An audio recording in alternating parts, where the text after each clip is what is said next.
Para ser honestos, el título de la conferencia debería ser algunas discusiones, algunos problemas, y eso es lo que voy a hacer a continuación. En primer lugar, quería contarles la historia de cómo surgió mi interés por el tema.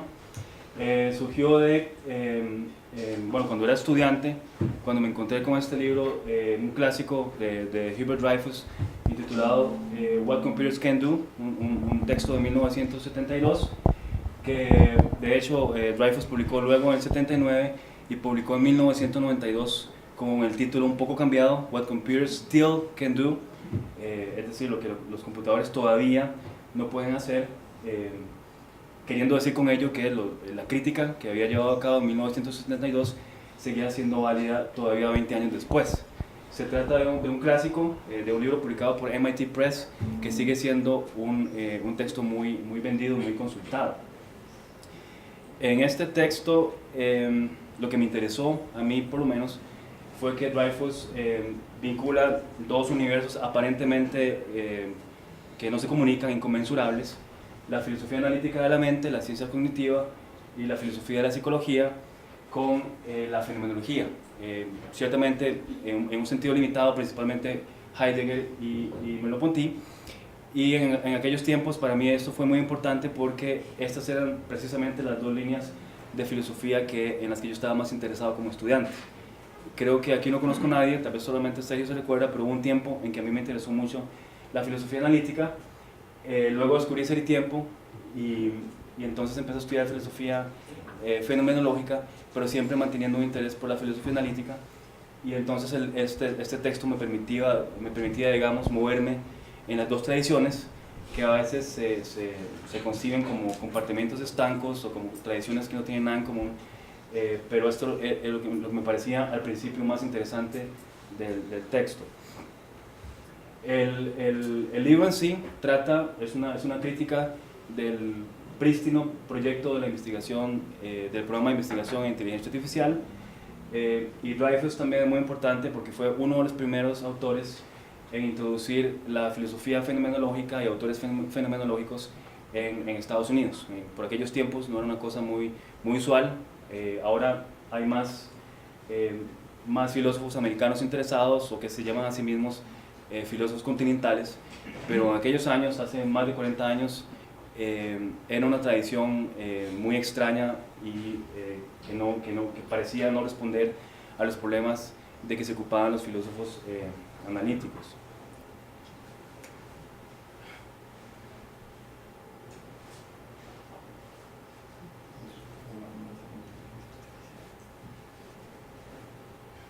En fin. Y otra cosa interesante es que la relación entre la filosofía y la inteligencia artificial es una relación que uno podría decir que es de principio. Daniel Dennett reconoce incluso esta relación, dice que la inteligencia artificial en gran medida es un proyecto filosófico, puesto que se ocupa de preguntas y de problemas que primeramente fueron concebidos como problemas filosóficos, pero que ahora se pueden realizar o pueden implementarse tecnológicamente. Esta es una de las cuestiones más importantes de la filosofía, de la inteligencia artificial, y es que se dice que la filosofía es una suerte de tenis sin net, pero que con métodos empíricos como los de la ciencia cognitiva y la inteligencia artificial se pueden entonces probar, digamos, empíricamente hipótesis metafísicas, y no solamente digamos, hablar por hablar, como hacen supuestamente los filósofos. Yo creo que me voy a tener que sentar acá porque no está sirviendo esto.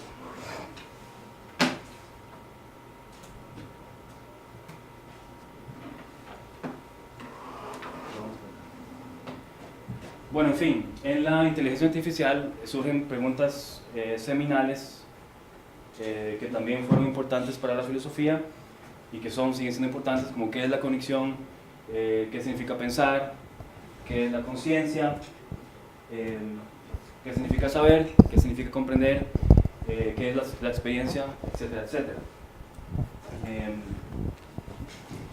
La inteligencia artificial se define entonces como un proyecto de implementación tecnológica que desarrolla programas que sean capaces de imitar lo que hacen las mentes humanas, o también se puede definir como la elaboración de programas computacionales que posibilitan acciones inteligentes, que al menos sean indiscernibles, digamos, de aquellas que hacen los seres humanos. Y también se define como la ciencia de la inteligencia en general, y también como el núcleo de la ciencia cognitiva. Esta fue la definición que yo utilicé para mi tesis, como el núcleo de la ciencia cognitiva, y también, por supuesto, la empresa de diseñar y de simular mentes artificiales. Las promesas científicas de la inteligencia artificial son, bueno, principalmente es esclarecer el funcionamiento del sistema aparentemente más complejo del universo, que es el cerebro humano, y filosóficamente, curiosamente, provee la filosofía de un campo experimental para que compruebe, como les dije antes, sus hipótesis, y para que la filosofía deje de ser simplemente esa tenis sin net. Propiamente mi investigación se intituló de esta forma, fue escrita en inglés, aunque fue trabajada en Alemania, puesto que el tema, el debate, digamos, y la bibliografía está principalmente en inglés. La intitulé de esta forma: La primacía de la fenomenología sobre el cognitivismo, hacia una crítica de la teoría computacional de la mente. Y habría que aclarar entonces qué significa esto de primacía y qué significa esto de cognitivismo. La primacía de la fenomenología es una expresión que saqué de un debate que tiene John Searle con Dreyfus, que se intituló The Primacy of Phenomenology over Logical Analysis, o así fue más bien el título de uno de los artículos publicado por Dreyfus contra Searle, la primacía de la fenomenología sobre el análisis lógico. Pero también hay una coincidencia feliz con otro tema que yo había tratado también cuando había sido estudiante de licenciatura, que hice mi tesis sobre los cursos de Heidegger juveniles, antes de Ser y Tiempo. Y en ese tiempo, no en Ser y Tiempo, pero en ese tiempo, antes del texto de la obra magna de Heidegger, hablaba Heidegger de un primado de lo teorético, y hacía una crítica de este primado de lo teorético. Entonces me valí de esta expresión de la primacía o del primado para plantear que el primado debe darse a la fenomenología, pero no porque sea algo más importante, digamos, que los procesos cognitivos superiores o lo que fuere, sino porque se trata más bien de lo más básico y de lo más fundamental y de lo que es el suelo, y según yo, sin lo cual no se puede ni siquiera hacer una teoría cognitiva que tenga sentido. En mi investigación, es decir, no lo que voy a hablar hoy, sino en mi investigación, signifiqué entonces esta confrontación entre la fenomenología y la ciencia cognitiva, que por cierto no siempre es necesariamente negativa, es decir, se pueden iluminar mutuamente también. Examiné entonces también la recepción de la fenomenología en la ciencia cognitiva, que como les digo empezó con Hubert Dreyfus en los años 70 y que sigue hasta la fecha. Aunque en realidad me enfoqué no solo en los discípulos de Dreyfus, porque hay una recepción fenomenológica por otro lado, por Varela, digamos, la neurofenomenología y esas cosas, que no tienen una influencia directa de Dreyfus, pero partí, digamos, de Dreyfus porque me pareció que se trataba del origen, digamos, de una crítica que además había seguido, aunque no necesariamente directamente por influencia de Dreyfus. Y por otra parte quería explorar esto que llamo cognitivismo, que es lo que yo llamo, o lo que yo definí en mi disertación, la filosofía detrás de la ciencia cognitiva. Hay una filosofía, digamos, unos supuestos filosóficos que no se reconocen como tales, ¿verdad? En principio, ahora vamos a ver, la recepción de la crítica de Dreyfus fue muy negativa, puesto que se trataba de un filósofo hablando de cosas que no tenía que hacer. Sobre todo Dreyfus, el problema, digamos, fue que Dreyfus lanzó su crítica cuando el proyecto estaba muy reciente, acababa de empezar, en el MIT, ¿verdad? En el Instituto Tecnológico de Massachusetts, un filósofo, además, que no tenía propiedad, ¿verdad? Era interino, y además que decía, esto no va a funcionar nunca, ¿verdad? Porque los supuestos ontológicos, epistemológicos, son falsos, por lo tanto el proyecto está condenado al desastre. Y entonces lo que hice yo fue explorar cómo hay una suerte de filosofía que no es reconocida, pero que tiene que reconocerse como tal detrás del trabajo empírico. Y por último, mi pretensión en mi investigación era delimitar las tareas de la filosofía frente a las tareas de las ciencias, y sobre todo, especialmente de las ciencias neurocognitivas. El propósito de la investigación, entonces, más general, era defender el carácter irreductible de la filosofía frente a las ciencias neurocognitivas, puesto que yo pensaba que la reducción de la filosofía a estas ciencias iba a incidir en que se perdiera algo fundamental, y por supuesto que tenía que mostrar que era esto fundamental que se iba a perder si hacíamos esta reducción. Y me basé también en muchas páginas de la disertación en este tema clásico, que es el problema de la reducción naturalista de la conciencia. Como ustedes saben, la fenomenología es antinaturalista desde Husserl, y entonces utilicé este hilo conductor para evaluar, digamos, las nuevas teorías de la conciencia, empezando por Chalmers y toda esa discusión del problema fuerte de la conciencia, y las estrategias reduccionistas, los argumentos, discusiones, etcétera, etcétera. En fin, yo veía, me parecía que el escenario estaba dado, puesto que, como dice Andy Clark, la pretensión ulterior de la inteligencia artificial era una pretensión filosófica también, o sea, por debajo, subyacentemente, estaba la pretensión de proclamar definitivamente el triunfo largamente esperado, dice Andy Clark, del naturalismo y del materialismo. Y esto significaba, este triunfo, digamos, del materialismo y del naturalismo, significaba, por supuesto, la muerte de la filosofía o su suplantación definitiva, pero curiosamente también había un juego por ahí detrás, puesto que se suponía que en realidad era la realización de la filosofía. Todos aquellos sueños que la filosofía no había podido realizar, toda esa paja, ahora que hablamos en clases de epistemología, de ontología, iba a poder por fin, digamos, ser probada mediante la implementación tecnológica. Y de ahí que me enfocara, digamos, en revisar esta filosofía que, según yo, estaba detrás, subyacentemente funcionando en las investigaciones en inteligencia artificial, pero, como se definió al principio, entendida como el centro, el núcleo, digamos, de la ciencia cognitiva. El cognitivismo, entonces, habría que definirlo como esa filosofía detrás de la inteligencia artificial y de la ciencia cognitiva en general, y que tiene, por supuesto, al computador como la metáfora fundante de la mente. Y el cognitivismo funciona porque hay una alianza entre la ciencia cognitiva y una cierta psicología filosófica que se llama filosofía de la mente, que es la que le da más o menos cohesión, digamos, al cognitivismo en general. Y como filosofía implícita de la ciencia cognitiva, yo quise mostrar que no se trataba simplemente entonces es decir, la investigación neurocognitiva, etcétera, no se trataba simplemente de la implementación tecnológica de hipótesis empíricas ni nada de eso, sino que se trataba en realidad de una hipótesis trascendental sobre la realidad. Por ejemplo, se delineaban las condiciones formales de todo sistema cognitivo, trátese de seres humanos, de animales o de máquinas, es decir, de la cognición en un sentido universal y general.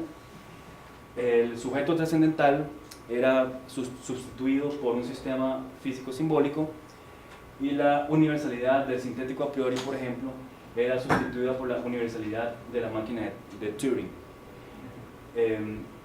Yo creía entonces que se distinguía bastante bien entre la psicología, la crítica del conocimiento, y entre las leyes contingentes y las reglas necesarias. Es decir, había un trabajo filosófico que estaba siendo llevado a cabo, aunque fuera, digamos, por personas ajenas a la filosofía, y más que todo por ingenieros. Y esto pues es aparentemente también controversial, puesto que hay una relación más o menos problemática entre la filosofía y la ciencia cognitiva. En primer lugar, la inteligencia artificial surgió conscientemente en oposición a los métodos clásicos de la filosofía, que son, en nuestro caso, la palabrería, ¿no? Lo que los ingenieros, bueno, los críticos, digamos, de Dreyfus o sus enemigos, llamaban armchair philosophizing, que es lo que hacemos nosotros, ¿verdad? Filosofamos ahí sentados en la cátedra y listo, mientras que ellos tienen que probar hipótesis, tienen que hacer equipos de trabajo grandes y tienen que hacer un montón de cosas, y nosotros no tenemos ningún riesgo, ¿verdad? Podemos estar equivocados siempre y no tenemos cómo probar nuestras hipótesis, que por cierto es una de las cosas que a mí me parecen mejores de la filosofía, que no tenemos que probar lo que decimos. Entonces, conscientemente, la inteligencia artificial buscó en las ciencias instrumentos de análisis y un canon metodológico, pero curiosamente se vio a sí misma como una suerte de antifilosofía, que sin embargo iba a realizar, como dije antes, los sueños de 2 milenios de pensamiento filosófico y científico. ¿Cómo lo iban a hacer? Pues precisamente proveyendo una explicación exhaustiva del lugar de la mente humana del cosmos, y reemplazando especulaciones metafísicas por medio de una nueva teoría radicalmente empírica. Esas eran las pretensiones, pero esta teoría radicalmente empírica no era tal cosa. En efecto, lo que encontró Dreyfus en la inteligencia artificial fue estos aspectos que son fundamentalmente filosóficos.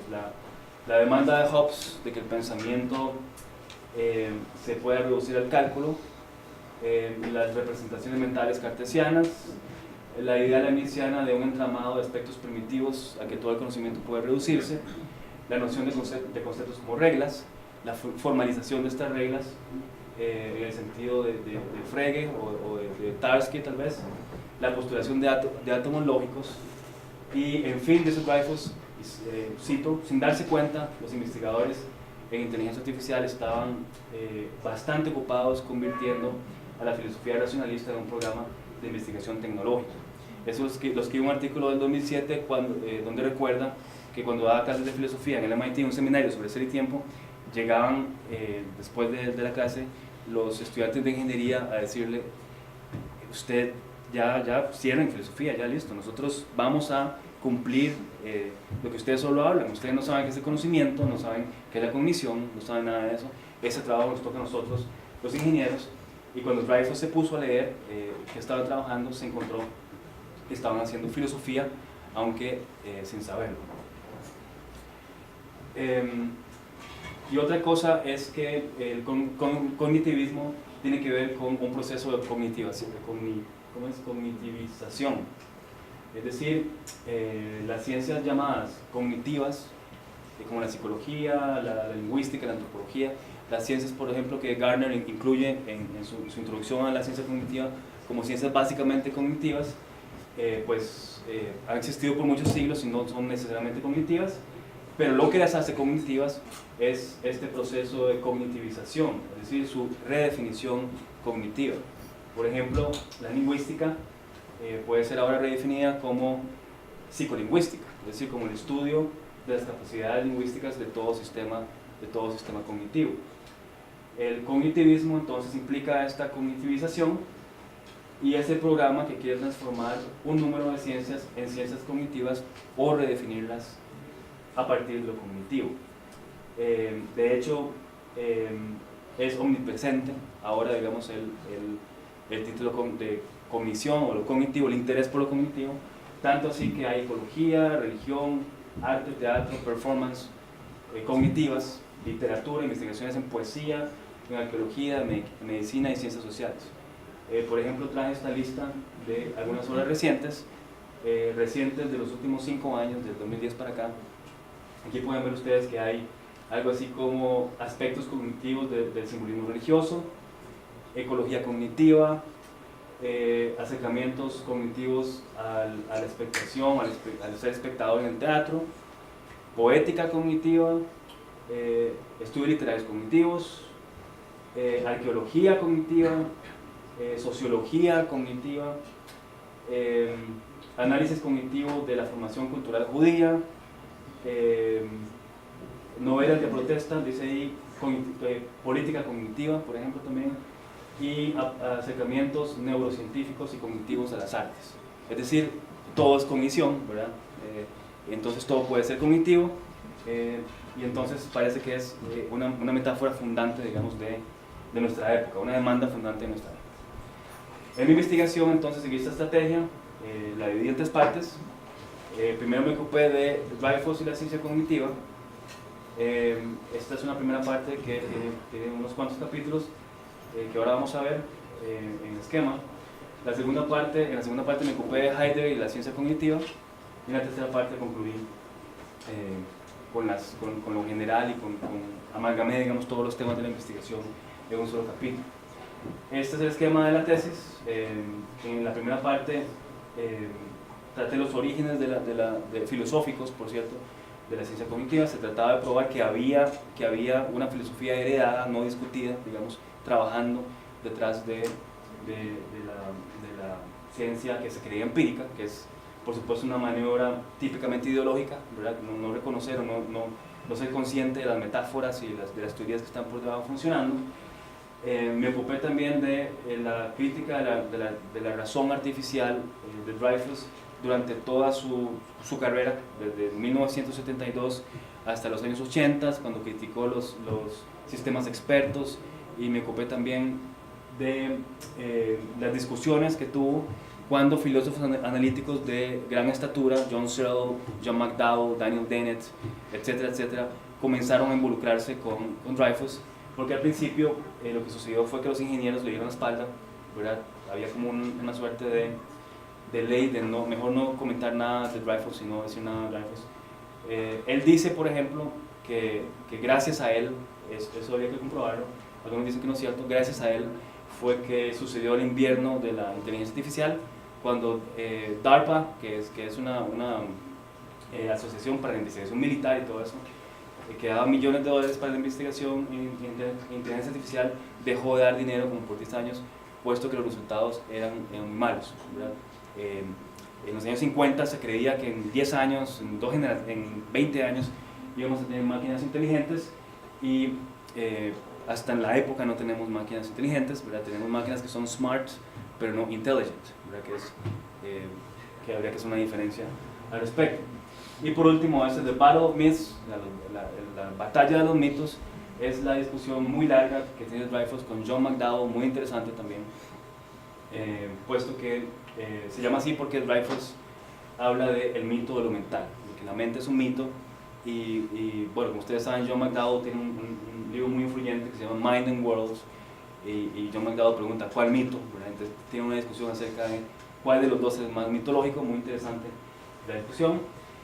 Y en la segunda sección me ocupé propiamente del problema de la conciencia, junto con la fenomenología, rastreándolo hasta los neocantianos y hasta el principio del siglo XX con Husserl, y las discusiones, digamos, más recientes en torno al problema de la conciencia.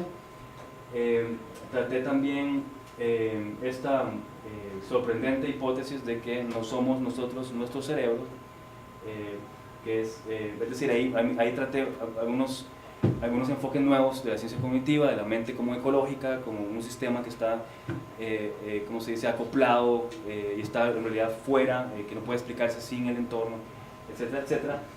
Y me ocupé de Heidegger y la ciencia cognitiva, puesto que tiene una recepción muy grande y muy interesante, y del proyecto de naturalizar algunas categorías, algunas nociones fenomenológicas que aparecen en ese tiempo, y concluí criticando el novísimo proyecto de una filosofía fenomenológica de la mente, que tiene más o menos unos 10 años de existir, y ahí se acabó. No puedo ocuparme de todo esto, sino que lo que pretendo para el día de hoy es simplemente escoger un par de cosas. Por ejemplo, quiero escoger la crítica originaria, digamos, filosófica de Dreyfus a la ciencia cognitiva, y voy a saltar a los años 80 y 90, en realidad voy a saltar a los años 90 con un proyecto heideggeriano de un ingeniero que trabajaba en el laboratorio de inteligencia artificial del MIT, y voy a saltar ya al siglo XXI con este proyecto de naturalizar a Heidegger, y yo voy a concluir. Entonces es una selección de los problemas que traté. Bueno, eso ya lo expliqué. ¿Puedes pasar ese y lo otro también? Listo. Ok, el proyecto entonces de Dreyfus desde el principio era bastante matón. Aquí está una cita larga que creo que es menester leer para darse cuenta de qué trataba su crítica. Dice: si estamos en el umbral de crear inteligencia artificial, estamos a punto de ser testigos del triunfo de una concepción muy especial de la razón. En efecto, si la razón puede ser programada en un computador, esto confirmará una concepción del ser humano como objeto, detrás de la cual han andado a tientas los pensadores occidentales en los últimos 2000 años, pero que solo ahora tienen las herramientas para expresar e implementar. La encarnación de esta intuición cambiará drásticamente nuestra comprensión de nosotros mismos. Si por otra parte resultase que la inteligencia artificial es imposible, entonces nos veremos en la obligación de distinguir entre la razón humana y la artificial, y eso también cambiará drásticamente nuestra visión de nosotros mismos. Así que ha llegado el momento de o bien enfrentar la verdad de la intuición más profunda de la tradición, o bien abandonar la explicación mecánica de la naturaleza humana que se ha ido desarrollando gradualmente en los últimos 2000 años. Esto aparece en el libro What Computers Can Do, y en efecto lo que hace Dreyfus ahí es criticar supuestos que están siempre trabajando detrás de este proyecto de implementación tecnológica. Son 4 supuestos que critica: el supuesto biológico, el psicológico, el epistemológico y el ontológico. El supuesto biológico tiene que ver, o se funda en la teoría del procesamiento de información, donde se considera la mente precisamente como un computador que procesa información. Comprender la mente como un computador significa que entonces puede describirse como un programa, ¿verdad? Sus operaciones pueden describirse como un programa, y entonces la misma relación que hay en las computadoras entre el hardware y el software puede aplicarse a las mentes y a los cerebros. Como tal, esta metáfora, ¿verdad? Porque es una metáfora, forma parte, por cierto, de la ortodoxia de la ciencia cognitiva hasta nuestros días. Esta es una cita del Companion to Cognitive Science de Bexley y Graham, donde en la introducción, estamos hablando de un libro también reciente, de los últimos 10 años, dice lo siguiente: la mente es un sistema de procesamiento de información, un aparato representacional y en algún sentido un computador. En algún sentido que ciertamente debe determinarse, pero en fin, la mente como computador se trata de una metáfora fundante, digamos, de nuestros días. Según Dreyfus, sin embargo, este supuesto es ingenuo. Ese supuesto dice de que el ser humano es el ejemplo vivo de un programa computacional digital. Según Dreyfus, bastaría con que se pruebe que los cerebros humanos computan o procesan información. En realidad todavía el procesar información es muy cognitivo, pero bastaría con que procesaran información de otra forma para que este supuesto cayera por su propio peso. Esta fue la larga discusión que tuvieron, por ejemplo, Dreyfus y Dennett en cuanto al ajedrez, en cuanto a que por mera fuerza bruta, por meros cálculos computacionales, no podía producirse inteligencia, mientras que Dennett pensaba que sí, que al fin y al cabo eso es lo que es nuestra mente, es una máquina que por pura fuerza bruta y computacional logra hacer lo que hace. Y Dreyfus creía además que no había evidencia empírica para esta hipótesis, puesto que hay un marcado contraste entre la naturaleza ampliamente interactiva del cerebro, no solo internamente, sino con los demás sistemas, digamos, externos, y la organización no interactiva de las máquinas digitales. El supuesto psicológico es que tiene que ver con que los procesos, o más bien, tiene que ver con la posibilidad de que los procesos psicológicos sean simplemente programas computacionales. Por ejemplo, este tipo Nisser dice que la tarea de un psicólogo que intenta comprender la cognición es análoga a la de una persona tratando de descubrir cómo un computador está programado. Si queremos comprender qué es cognición, qué es pensar, basta con que descubramos cuál es el programa que está funcionando, digamos, en nuestra mente. Y por supuesto que el supuesto psicológico tiene que ver con que la semántica puede ser reducida a la gramática. Hay una gran discusión ahí de John Searle, ¿verdad?, en la habitación china y eso, al respecto, de que la semántica no puede reducirse a la gramática, que por supuesto traté en la tesis, aunque es un tema clásico, pero lo vamos a dejar acá. El sustento del supuesto psicológico lo encontré yo también en Strawson, en una concepción muy típica de la filosofía analítica, y cito aquí Analysis and Metaphysics de Strawson para probarlo. Así como el experto en gramática trata de producir una explicación sistemática de las estructuras de reglas que observamos inconscientemente cuando hablamos gramaticalmente, también el filósofo trata de producir una explicación sistemática de la estructura conceptual general de que tenemos un dominio tácito e inconsciente en la vida diaria. Al fin y al cabo, el filósofo lo que debería hacer es descubrir esa gramática del pensamiento.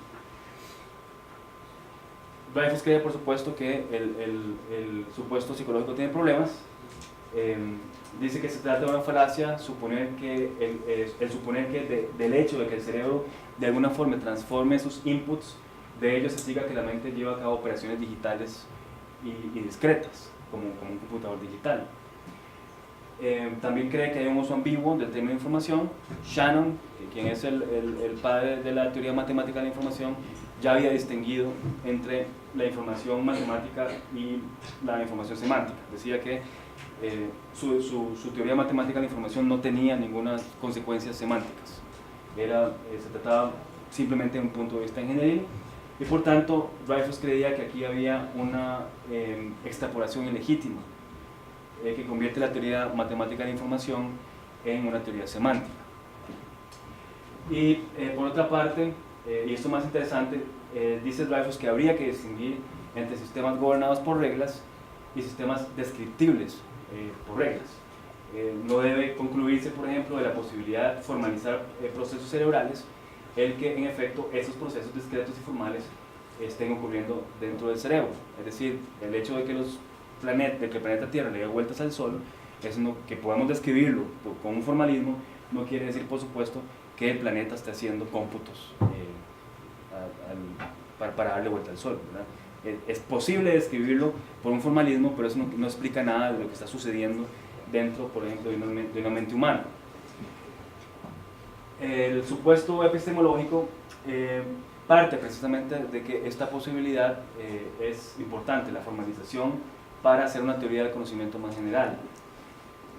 Si bien los planetas no están resolviendo ecuaciones diferenciales ni siguiendo reglas mientras le dan la vuelta al Sol, su comportamiento es legaliforme.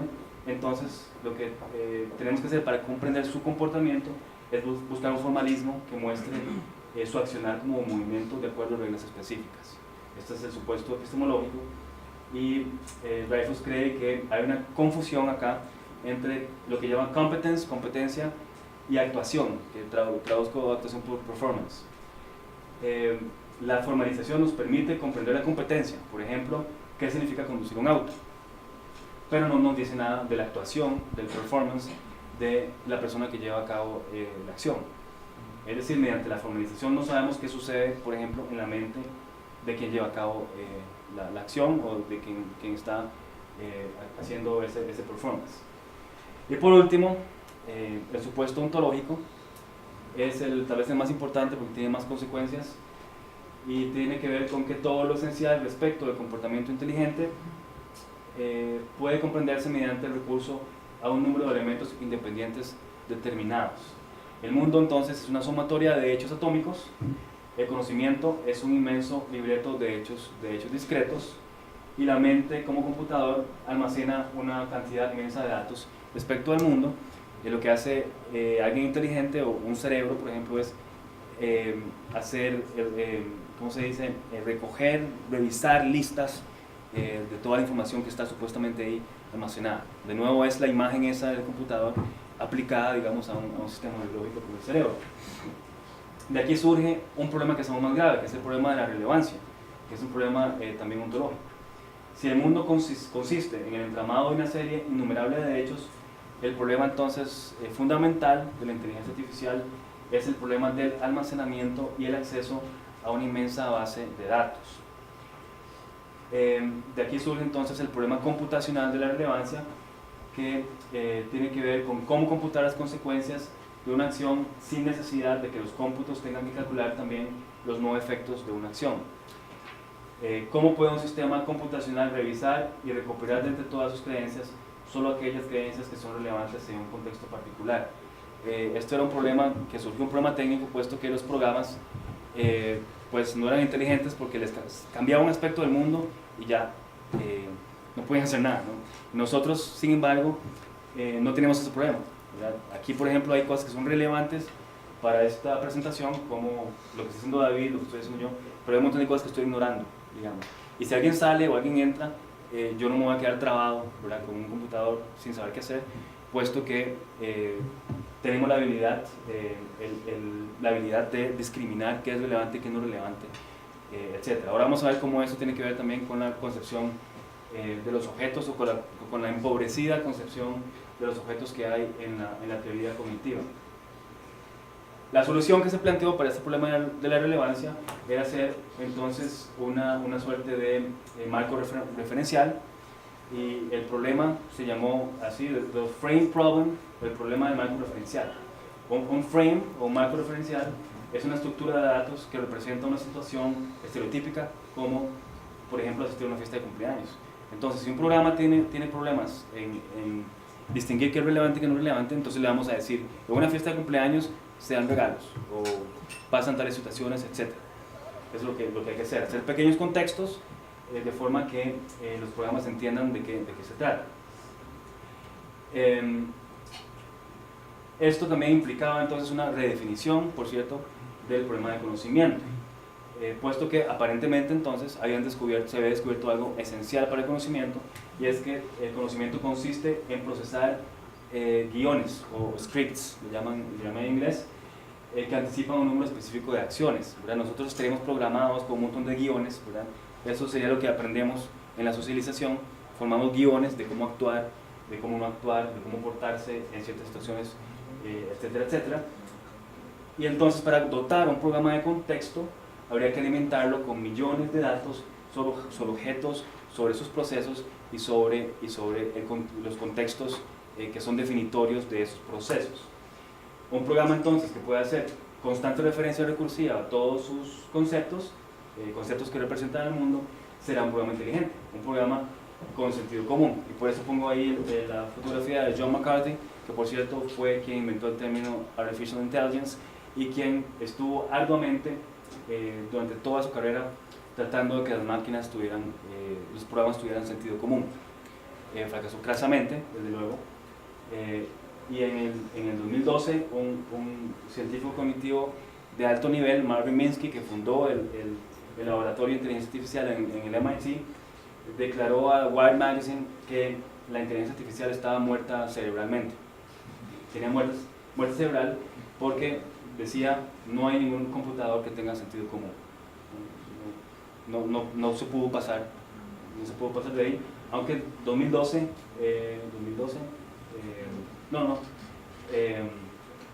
bastantes décadas antes ya Dreyfus les había dicho no va a servir, ¿verdad? Pero bueno, la tenacidad ingenieril. La crítica de Dreyfus de este último supuesto ontológico, después del cual vamos a pasar a otras cosas, tiene que ver con el problema de la relevancia, precisamente. Para identificar los hechos relevantes en una situación dada, pensaba Dreyfus que se iba a necesitar nuevamente otro frame para reconocer una situación, y cree que ahí habría entonces un regreso infinito hacia frames, para reconocer frames relevantes, para reconocer hechos relevantes, y en conclusión parecía que el supuesto ontológico adolecía de problemas gruesos. Y aquí no termina por cierto la crítica de Dreyfus, ni se resume todo el contenido de What Computers Can Do, pero en fin, eso fue lo suficiente, puesto que la segunda parte es más interesante, es como la más filosófica, donde utiliza más la fenomenología, pero fue la más ignorada, quizá por eso mismo, porque era Heidegger, Merleau-Ponty, teorías de fenomenología del cuerpo y esas cosas. Pero eso fue suficiente, digamos, para que la reacción contra Dreyfus fuera muy virulenta. se le intentó arruinar la carrera académica, denegándose la propiedad en el MIT, pero la historia terminó felizmente. No sé si saben, Dreyfus es profesor en la Universidad de Berkeley y un profesor muy famoso y muy rico porque sigue vendiendo ese libro.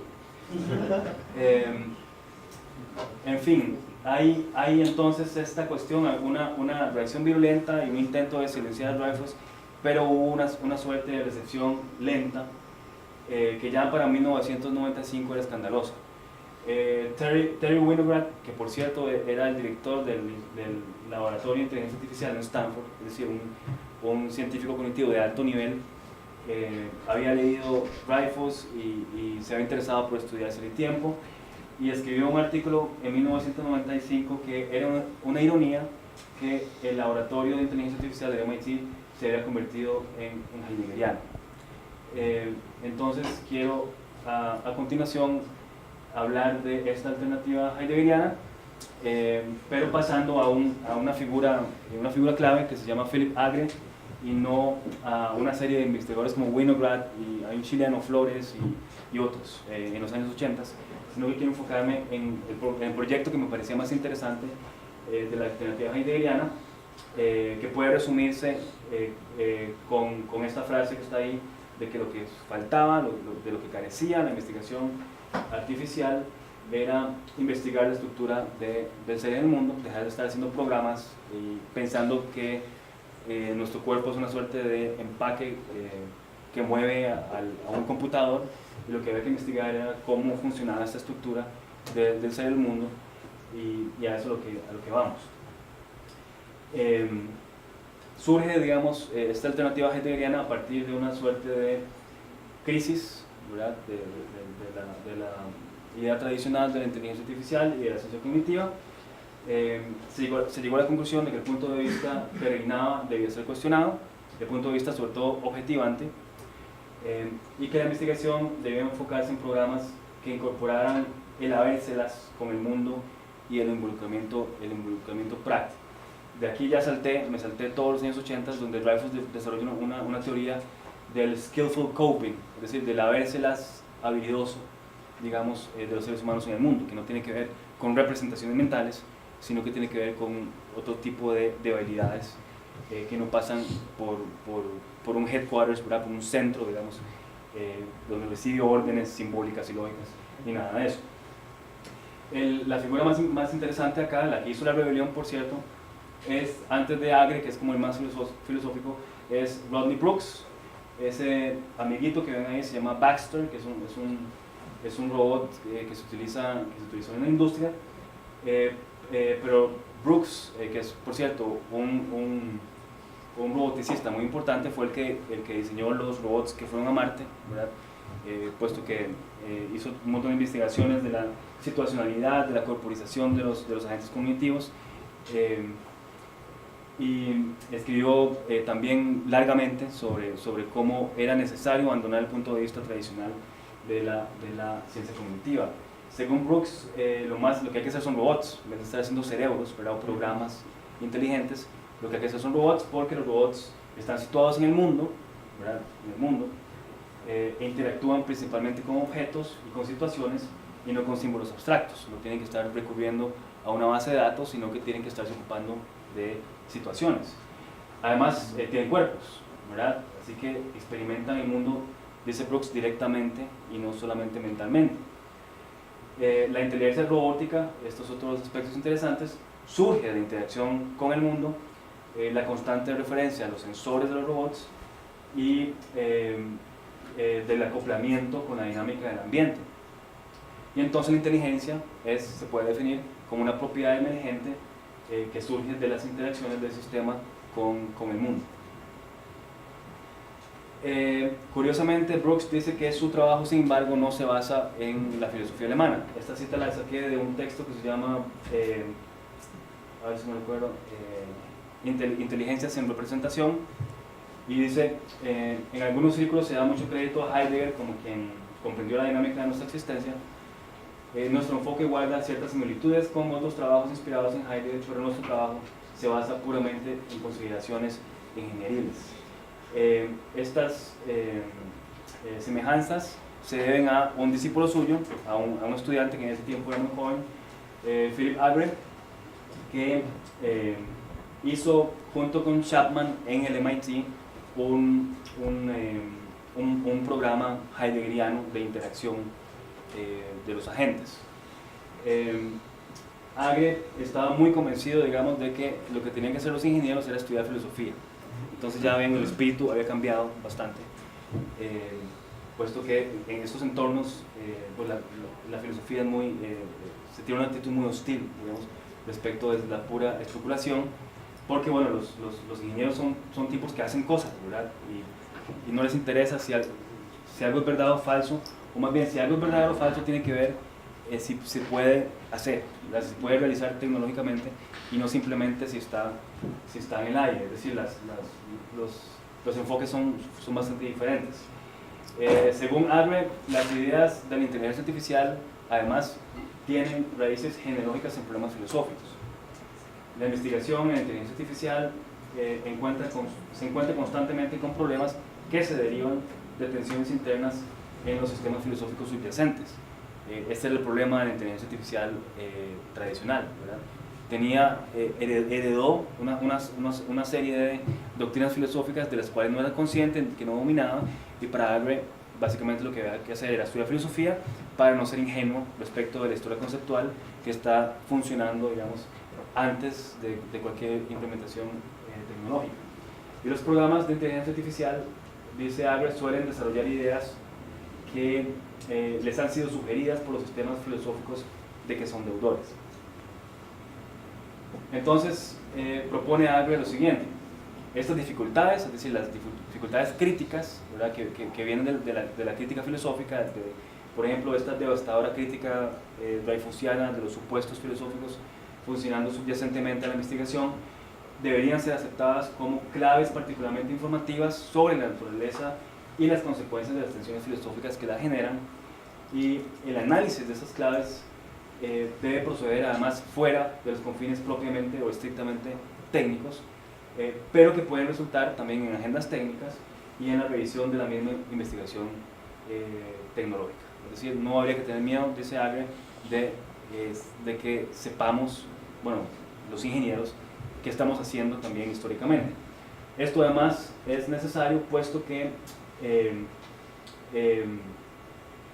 siempre están funcionando, digamos, estos supuestos subyacentes, se quiera o no. La propuesta de Agre entonces es, abarcante, se trata de tener una práctica tecnológica crítica o una teoría crítica de la práctica tecnológica que tenga como guía constante la autoconciencia de que sus propias operaciones tecnológicas y técnicas pertenecen a una práctica histórica específica.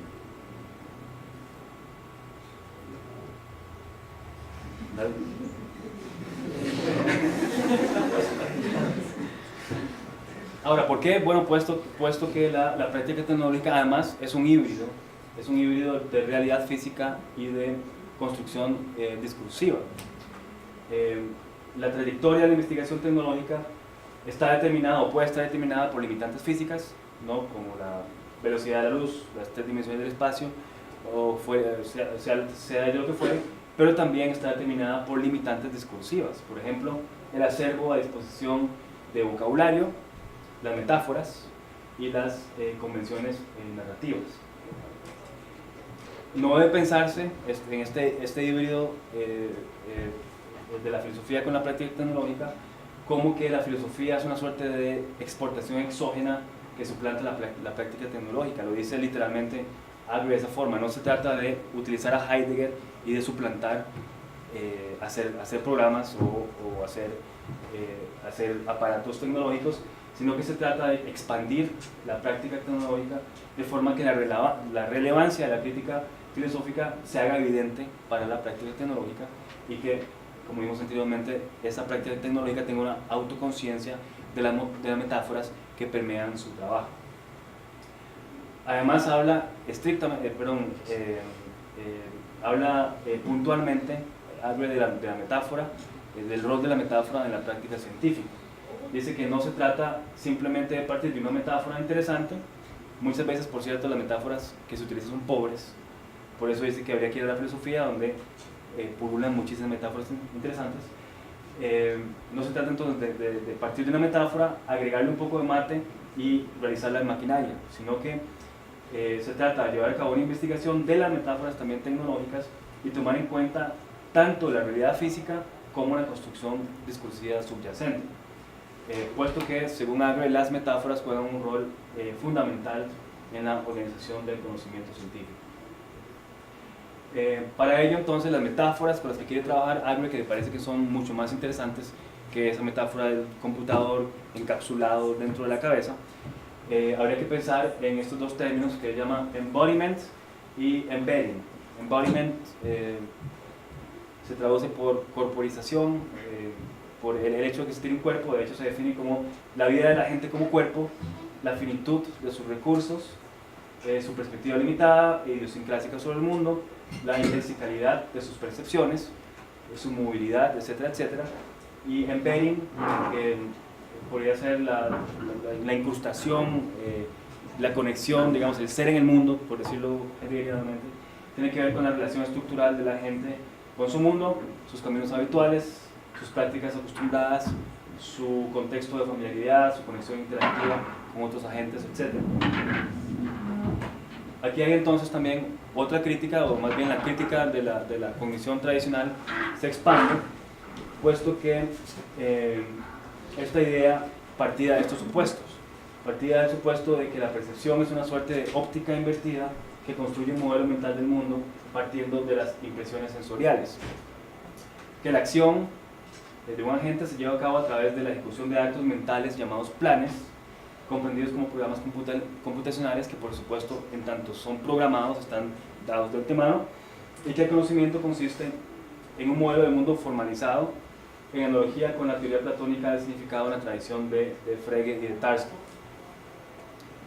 El problema que tiene esta idea tradicional de la implementación tecnológica es que ha heredado ciertos discursos de la historia conceptual sobre temas como la mente y el mundo, y los ha inscrito en la implementación tecnológica, sin cuestionarlos, y bueno, ni siquiera se había dado cuenta que estaban funcionando estas metáforas y que son herencia, digamos, de una tradición filosófica.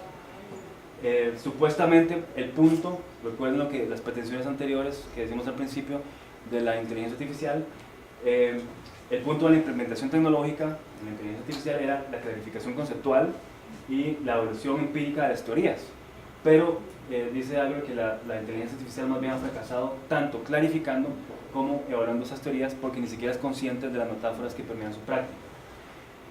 Y tratando de trascender esta historia conceptual, diciendo no ocupo historia ni mucho menos discusiones filosóficas, sino hacer cosas, ¿verdad? Implementar aparatos que sirvan, dejó de lado, dice Agre, su conciencia de las tensiones internas de la construcción conceptual que subyace a toda práctica tecnológica, y esas tensiones luego resurgieron en forma de ambigüedades lingüísticas, equivocaciones teóricas, callejones sin salida y confusiones ontológicas. Lo que sucede con Agre en este libro, por cierto, no puse la foto ni cómo se llamaba, Computation and Human Experience, de 1997, es una crítica bastante extensa y bastante inteligente del mentalismo. La metáfora fundamental de la ciencia cognitiva es el mentalismo, la ciencia cognitiva ortodoxa, por supuesto, según la cual el ser humano cuenta con un espacio interno que se llama mente, que se puede comprender precisamente a partir de la dicotomía entre ese espacio interno y un espacio externo que llamamos mundo. La interacción en el mentalismo se define como las relaciones que hay entre la mente, el cuerpo y el mundo supuestamente externo. Agre cree que eso es un problema, que es falso, y que lo que hay que hacer es tener en cuenta, o más bien desarrollar una teoría de la indexicalidad, definida como lo siguiente, o más bien teniendo estos tres aspectos. La interacción no debe comprenderse no como la relación entre lo subjetivo y lo objetivo, es decir, tampoco entre la mente y el mundo externo, o el cuerpo y el mundo, como ustedes quieran, sino como emergiendo precisamente de prácticas encarnadas que son empleadas por los agentes. La indexicalidad no es solamente un fenómeno pasivo de dependencia contextual, sino un fenómeno activo que constituye, de hecho, el contexto, y las actividades humanas deberían ser descritas en términos intencionales, en tanto están dirigidas a las cosas y al mundo, a las actividades, a lo que se está llevando a cabo, y no se trata simplemente de desplazamientos abstractos de materia. Entonces desarrolla una teoría de la intencionalidad para los agentes artificiales. Cree que debe formularse, por cierto, esta teoría partiendo de la distinción heideggeriana entre lo que aparece en Ser y Tiempo, esta distinción entre Zuhandenheit, o lo a la mano, y Vorhandenheit, o lo a la vista.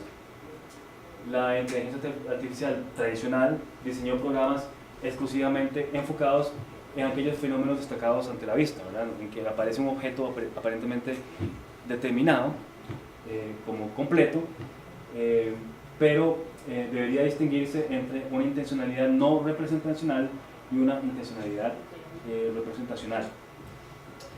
El problema, dice Agre, del enfoque tradicional, es que cuenta con un vocabulario inequívocamente empobrecido que no distingue más allá de estados mentales conscientes e inconscientes.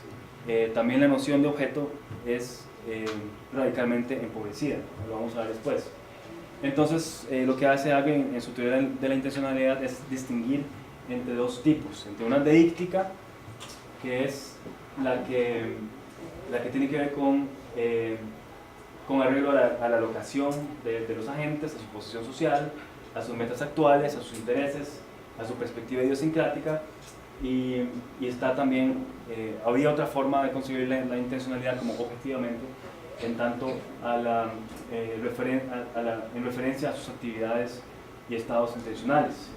Los entes con que los agentes interactúan deben comprenderse no como objetos que están ideados fuera del mundo exterior, sino en relación con los roles que juegan, digamos, en las actividades de la gente. Y los ejemplos que utiliza Agre son la puerta que estoy abriendo, utilizando, ¿verdad?, guiones en el sentido del ser en el mundo que aparece en Ser y Tiempo, la luz en rojo del semáforo a que me estoy aproximando, el sobre que estoy abriendo, etcétera, etcétera.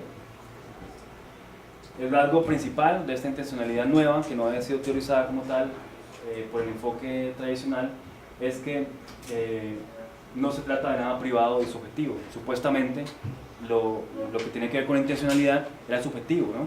Pero la interacción se lleva más bien allá afuera, en el mundo.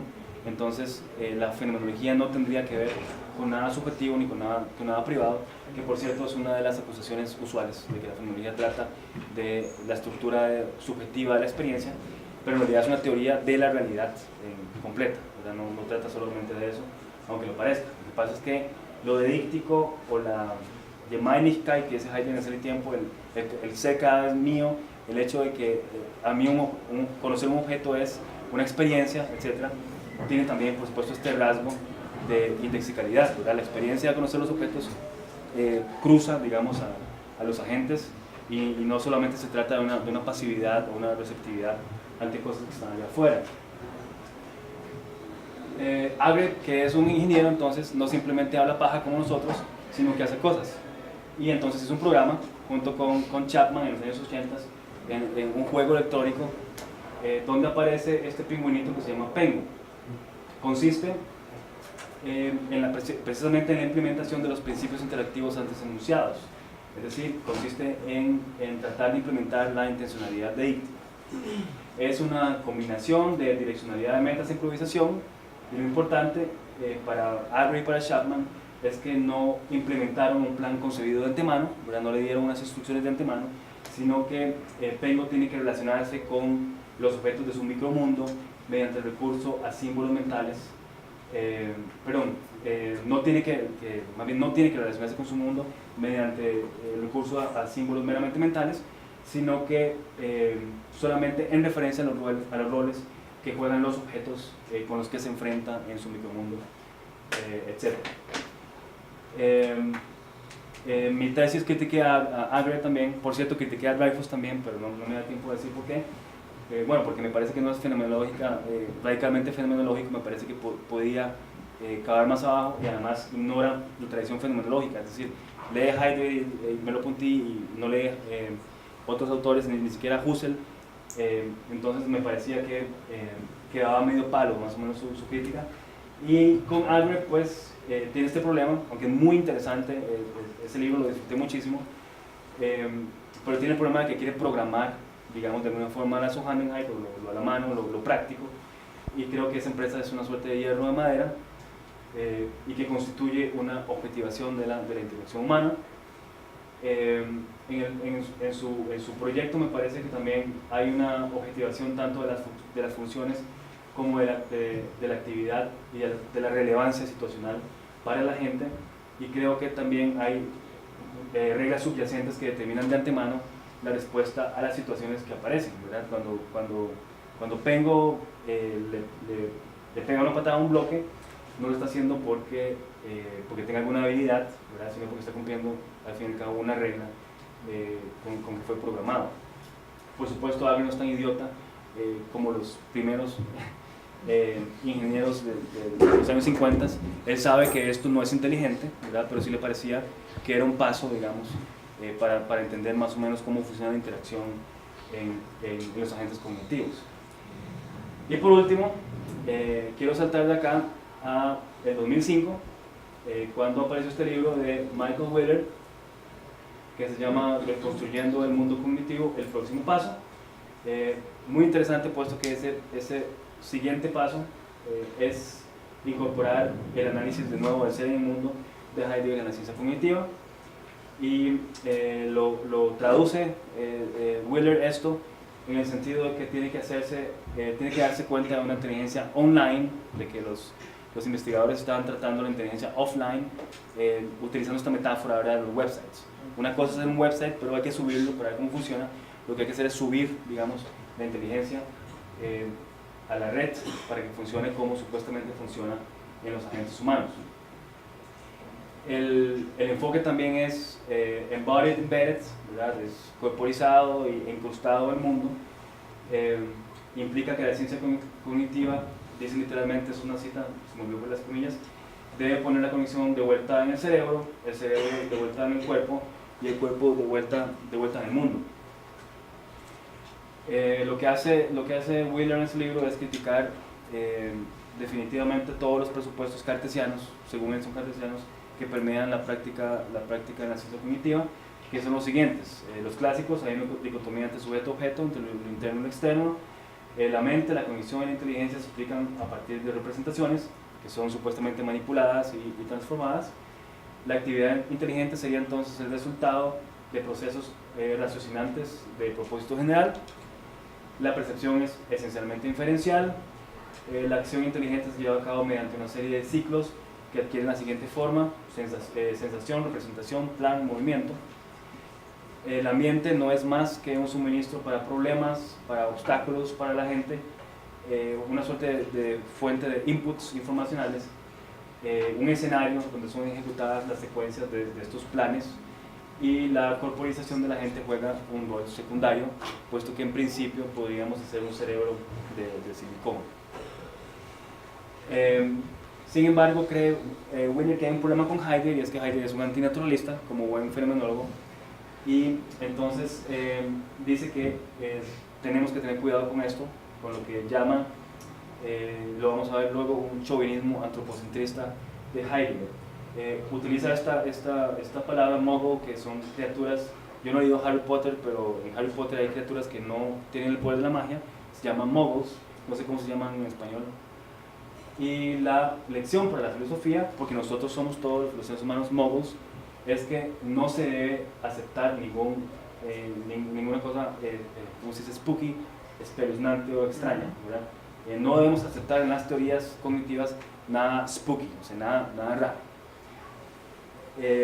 ¿Qué significa esto? Que no debemos aceptar nada espeluznante o nada así mágico. Bueno, que perfectamente podemos utilizar la fenomenología en la ciencia cognitiva, pero no tenemos que abandonar el matrimonio intelectual que existe entre la ciencia y la filosofía.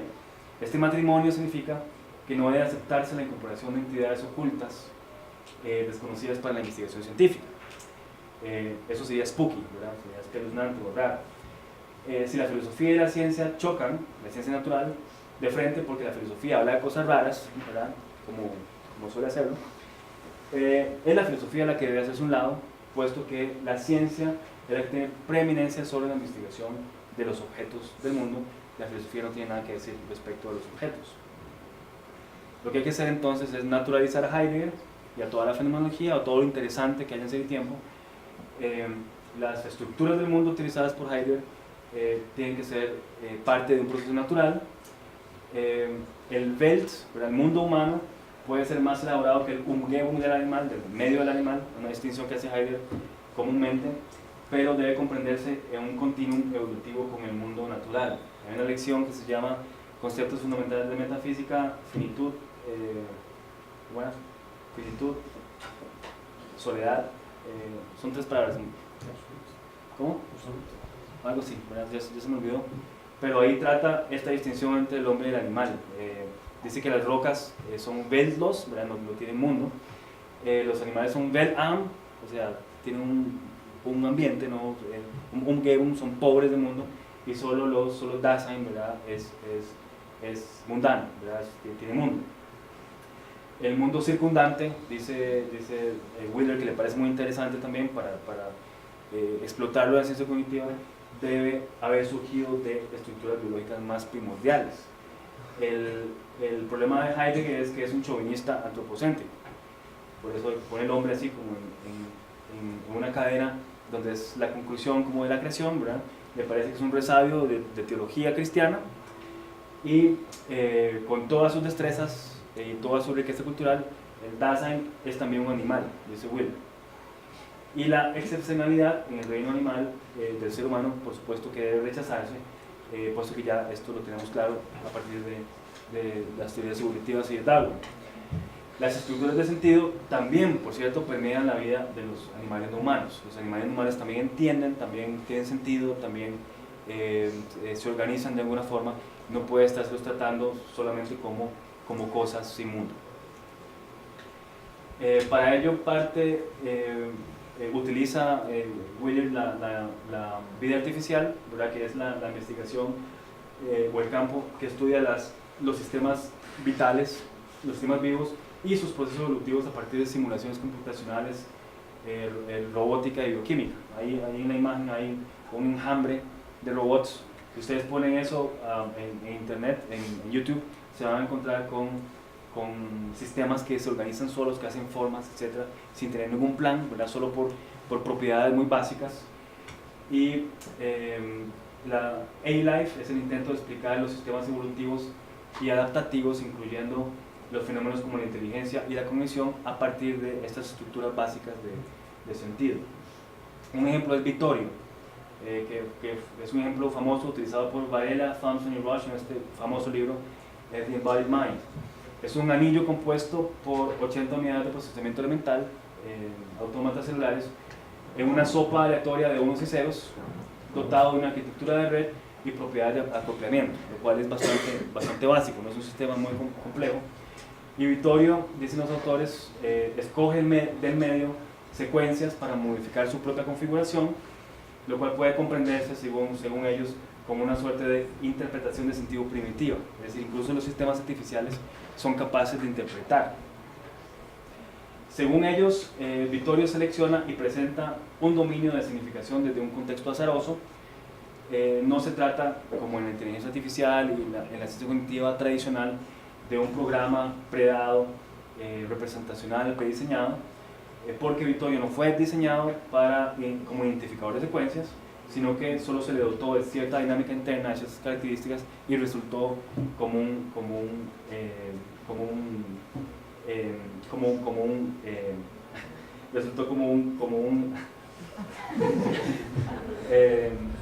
sistema que seleccionaba secuencias pero al azar, digamos.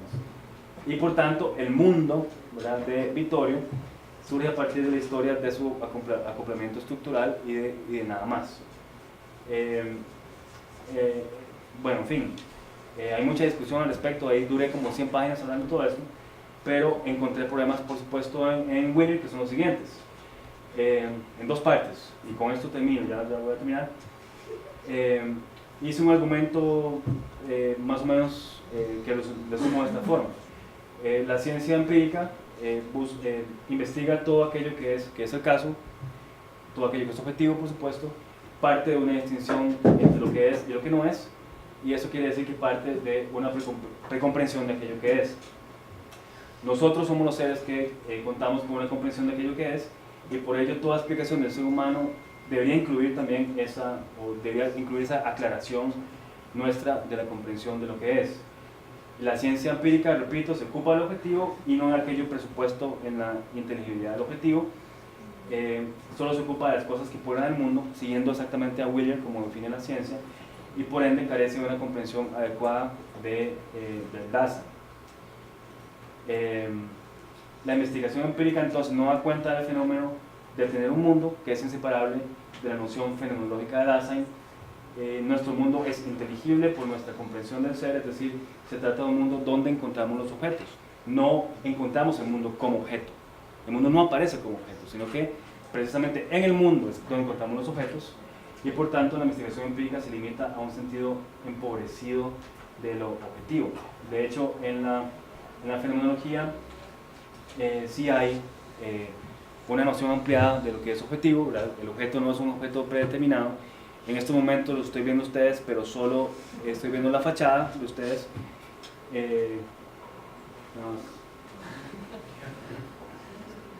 Nada más estoy viendo la fachada de ustedes, sintéticamente, por supuesto que los completo, digamos, pero resulta que ustedes no son objetos determinados, ¿verdad? La fenomenología ha teorizado los objetos como un juego de lo que aparece, lo que no aparece, lo que es relevante y no relevante. Resulta que a veces un objeto, hay aspectos del objeto que se me hacen relevantes, a veces no. A veces tengo un objeto de frente y nunca he visto una cosa que luego noto, como si el objeto diera, me donara a mí esa oportunidad de ver algo que nunca había visto. Esos son los objetos nuestros, ¿verdad? Pero los objetos que se programan son objetos definitivamente determinados, con propiedades torpísimas, ¿verdad? Los nuestros, la vida nuestra consiste más bien en ignorar un montón de cosas, en un juego de luces y de sombras, de relevancia y irrelevancia, y eso lo ha utilizado la fenomenología. Y tenía razón Albert, me parece, la ciencia cognitiva en este sentido es muy empobrecida, tiene una noción de objeto muy empobrecida, pero es la noción que ha servido también para dominar la realidad, por supuesto. El punto fenomenológico sobre la objetividad, como Vorhandenheit, como lo que está a la vista, es que los objetos Vorhanden, o que están ante la vista, o que son así determinados como tales, son fenómenos empobrecidos.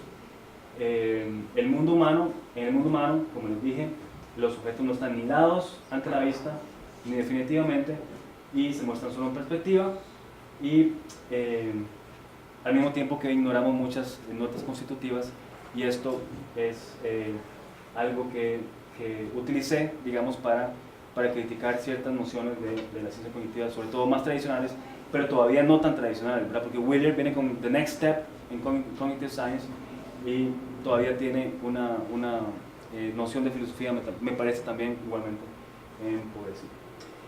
En conclusión de esta conferencia y un poco de mi tesis, creo que la filosofía es una empresa trágica por cuanto se ocupa de fenómenos que no necesariamente pueden asegurarse desde una perspectiva objetiva. Ahí está su riqueza, por cierto. La tragedia de una filosofía que pretende ser empírica, absolutamente, es que priva a la filosofía de esos temas y de sus preguntas, pero la filosofía, yo creo, debe mantenerse fiel a esos temas, a esas preguntas que no pueden ser resueltos por la perspectiva objetiva, pero que siempre existirán mientras que los seres humanos, que son mortales, sean confrontados por el desafío de su finitud. Terminé.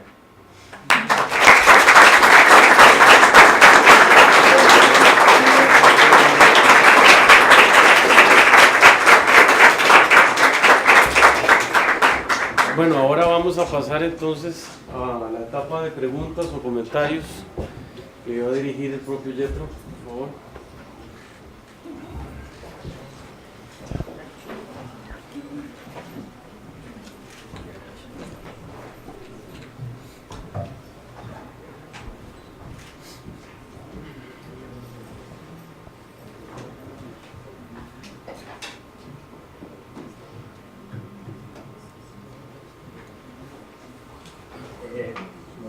Entonces, el proyecto de esta inteligencia artificial se puede considerar como imposible desde su perspectiva, o habría que encontrar cierta capacidad técnica para lograr avanzar, o simplemente no se puede lógicamente. Bueno, eso no trataba mi tesis, eso siempre me preguntaban en Alemania. Entonces, ¿usted cree que va a ser posible o no posible? De eso no trataba. Trataba de ciertos presupuestos filosóficos que estaban detrás de la ciencia cognitiva. No sé, por ejemplo, Dreyfus es más optimista en cuanto a sistemas que son más biológicos, ¿verdad? Como redes neuronales y como la mezcla entre mecanismo y células, ese tipo de cosas. Ahí hay un montón de cosas locas, ¿verdad? Interesantes que podrían resultar, ¿verdad? No estoy seguro, pero ciertamente, digamos, esto tiene que ver con lo que en inglés se llama GoFi, que Hogland, que es un filósofo estadounidense, llamó GoFi, Good Old Fashioned AI, que es como la ciencia, la inteligencia artificial pasada de moda, que es así muy racionalista, tiene el cerebro como un centro, como un computador, ¿verdad? Es como la ortodoxia de la ciencia cognitiva.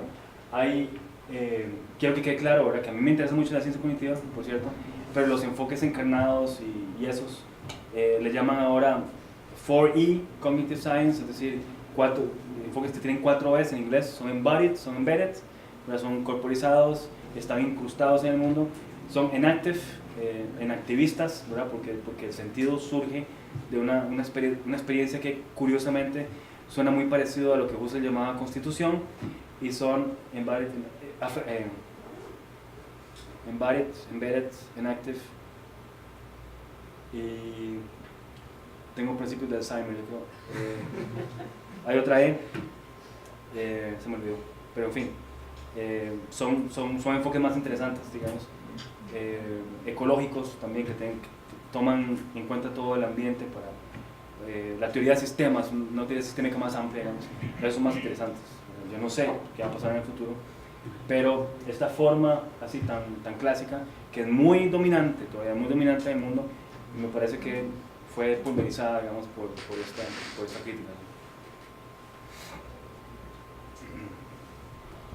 La neurociencia o la biología observacional ha aportado algo a este debate o a este progreso de la inteligencia artificial.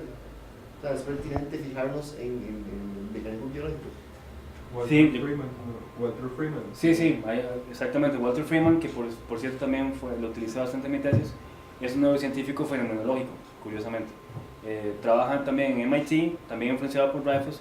Empezó a leer Merleau-Ponty y empezó a leer Heidegger y empezó a tratar de entender el ser en el mundo de las neuronas, ahí adentro del cerebro.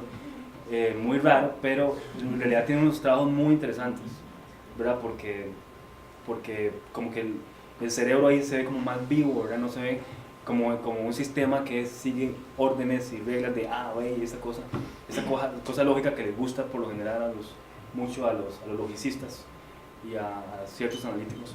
Y sí, yo creo que por ahí hay cosas más interesantes, pero definitivamente no creo que se pueda hacer una teoría naturalista de ciertas cosas, digamos, de la conciencia, por ejemplo. Eso creo que no. Eso es otra discusión, pero no, por supuesto que, digamos, para un fenomenólogo el mundo o la conciencia no es un objeto más, ¿verdad? Sino que los objetos aparecen porque la conciencia permite que aparezcan, ¿no? Está por detrás como un trasfondo, digamos, que siempre está supuesto, que no se puede ver, ¿verdad? Que es como la luz que ilumina, digamos, lo que aparece. En ese sentido, creo que no, pero sí me parece que son enfoques más interesantes, definitivamente. Yo quería preguntarte algo que, bueno, lo dijiste, sí, pero lo habíamos medio hablado en el cubículo. Yo estoy interesado esta no es mi área de trabajo, pero yo estoy interesado en la racionalidad normativa, y entiéndase por filosofía, por normativa, filosofía, por ejemplo, filosofía moral, filosofía política. Y recientemente estuve trabajando con la categoría de situación. De hecho, estoy trabajando con un texto que se llama Justicia Situacional, del que hemos hablado. Y yo lo que estoy tratando de hacer es pensar la categoría de situación como situacionalidad, situationness, que lo que hace es que le da autoridad, y aquí viene, en realidad no estoy haciendo una pregunta, para ver cómo calza esta idea con la que estoy trabajando, con lo que estás diciendo. Hay autoridad epistemológica, hay autoridad normativa proveniente de la situacionalidad, y puedo hacer racionalidad normativa. combinando lo algorítmico con la situación, con la situacionalidad. Lo algorítmico. Lo algorítmico, es decir, lo absolutamente independiente. Si es posible hacer eso, de hecho, esa es la pregunta subyacente, si es posible desde el punto de vista tuyo hacer la separación entre lo algorítmico, lo absolutamente independiente del mundo y la situacionalidad. Esa es una. Y la segunda, que es la que en realidad me interesa más, es,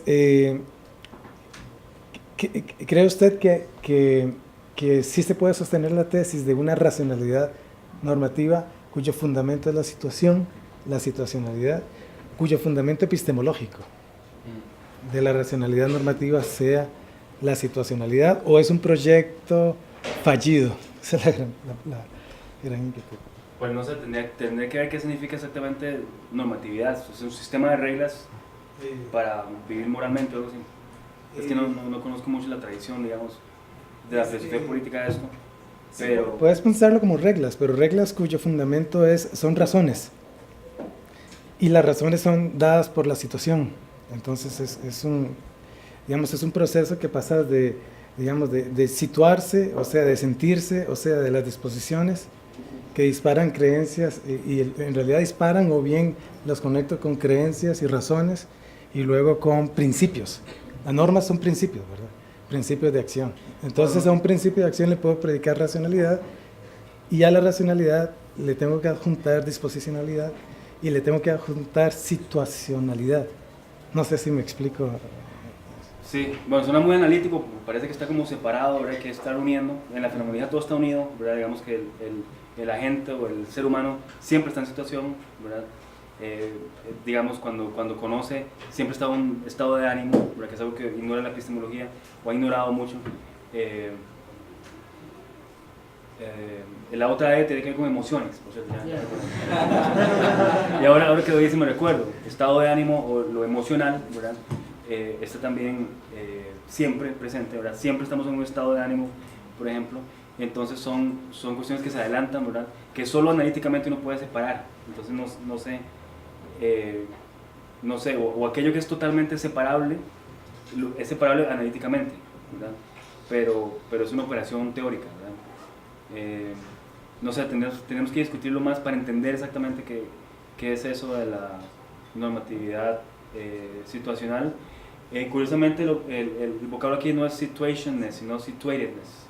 No sé si habrá una diferencia en eso, pero digamos en la fenomenología ese es el punto de lo deíctico, lo indexical, ¿verdad? El hecho de que la experiencia de conocer de cualquier cosa atraviesa, digamos, a la gente, y es algo que nos pasa. Entonces, con la pregunta de Sergio, ¿cuándo va a haber un sistema inteligente? Cuando le pase la experiencia de conocer el rojo, ¿verdad? Porque es una cuestión que no sucede. Estamos en un estado siempre anímico, etc. Y no es simplemente una operación así mentalista, ¿verdad? Mente a mente, o separable, digamos, no se podría separar, digamos, toda su experiencia. Y la fenomenología, de hecho, lo característicamente universal, la esencia, lo que hace justo la diferencia analítica que hacen ideas de hechos y esencias, es una diferencia analítica, pero en la experiencia de los objetos siempre es, se me aparece la cosa individual y también como universal al mismo tiempo. Así es como funciona, al menos en la fenomenología. Pero igual, la pregunta es difícil, ¿no? Tendría que ver. Podemos hablar más en el curso. Sí. Yo tenía una pregunta a propósito del problema de lo metafórico, porque vamos a ver, realmente eso no es algo tan nuevo, y lo que quería preguntarte es ¿hasta qué punto podemos vislumbrar los límites de lo metafórico dentro de los modelos que estamos usando para explicar el mundo? Por ejemplo, si nos retrotraemos, vemos a los mecanicistas racionalistas que trataban de explicar el mundo como algo mecánico, a los animales como máquinas, el universo como la metáfora aquella del gran relojero. Si nos retraemos más, podemos ir al mundo griego, donde pensaban el mundo, el cosmos como ordenado con la proporcionalidad matemática y todo ese tipo de cosas. Y ahora a nosotros nos toca pensar el mundo a partir de metáforas que tienen que ver con artefactos que tenemos a la mano. O sea, la metáfora del cerebro como computador es evidente que se hace posible también a partir de la segunda mitad del siglo XX, por razones que son obvias. Entonces, ¿hasta qué punto podemos nosotros vislumbrar qué tanto condiciona nuestra manera de preguntarnos este tipo de cosas, nuestras mismas creaciones que tenemos a mano, como condiciones de posibilidad que también limitan nuestra forma de analizar el mundo? O sea, hasta dónde podemos ver hacia dónde va esto, en ese sentido. Pues lo determinan totalmente. Fenomenológicamente, un heideggeriano ortodoxo, como yo, le diría que hay esa tendencia a, lo dice Heidegger, a caer en el mundo. Otra metáfora, ¿verdad? Teológica, caer, o sea, la palabra fallen, caída, y es que el Dasein tiende a interpretarse, ve el mundo, ¿verdad? Y tiende a interpretarse, el mundo se le vuelve como un espejo ontológico, tiende a interpretarse como un ente intramundano mismo, ¿verdad? Esa es una metáfora fundante, es una estrategia fundante, digamos. Entonces, por supuesto, en el futuro, cuando veamos otros chunches más interesantes, vamos a seguir ahí seguramente tratando de interpretarnos. Pero en lo que atañe, por ejemplo, a esto, sí es muy interesante. Bueno, la crítica de Agre era que los encargados de la implementación tecnológica ni siquiera se dan cuenta, digamos, que están trabajando con metáforas, ¿verdad? Creen que están trabajando objetivamente con mediante una práctica puramente empírica, ¿verdad? Y eso es lo que yo diría que es supremamente ideológico y más peligroso, ¿verdad? Pero ¿hasta cuándo vamos a dejar de hacer eso? No sé, lo que yo sí creo es que la investigación de la metáfora es muy interesante y muy importante, ¿verdad? Porque parece que no hay forma, que el conocimiento siempre es metafórico, ¿verdad? Funciona siempre haciendo ese tipo de comparaciones, ese tipo de estrategias, y entonces sí parece que se trata de una investigación fundamental. Sí. Una pregunta. Este proyecto evidentemente implicó implicó todo un apoderamiento del lenguaje y de conceptos, ¿verdad? Que no están tan a disposición, ¿verdad? En la mundanidad, por decirlo así, para el resto de personas, ¿verdad? Un conocimiento científico y un conocimiento filosófico, y que se realiza aún muy poco, o sea, está muy exclusivo en el ambiente científico. ¿Qué retos cree que tienen todavía otras áreas humanas, como la comunicación, u otras áreas que dependen de la tecnología, para apoderarse de este debate entre lo reductible, ¿verdad?, y entre lo humano, entre lo cotidiano? Sí, eso era un problema. Digamos que una de las críticas que me hizo incluso el tribunal que juzgó mi tesis es que esto no le va a importar a nadie, los ingenieros, no interesa a nadie, porque era muy filosófico, no sé qué. Uno decía, por cierto, me parece una opción rara, pero porque me estaba doctorando en filosofía, pero en realidad, digamos, como experiencia personal, en Alemania yo estuve asistiendo a 2 coloquios, a uno que era estrictamente filosófico, al del Instituto de Filosofía, y a otro que era un programa interdisciplinario, un coloquio interdisciplinario sobre las emociones, donde había mucho interés en cuestiones cognitivas y donde habían ingenieros y esto. Y bueno, a mí me parece al menos que esa forma de trabajar es muy interesante. Yo nunca había estado en un grupo interdisciplinario y sí me parecía que había un aprendizaje que no se hace si uno solo está con la gente de su área, ¿verdad? Yo no sé, la Universidad de Costa Rica no sé cómo, parece que no está organizada mucho así, ¿verdad?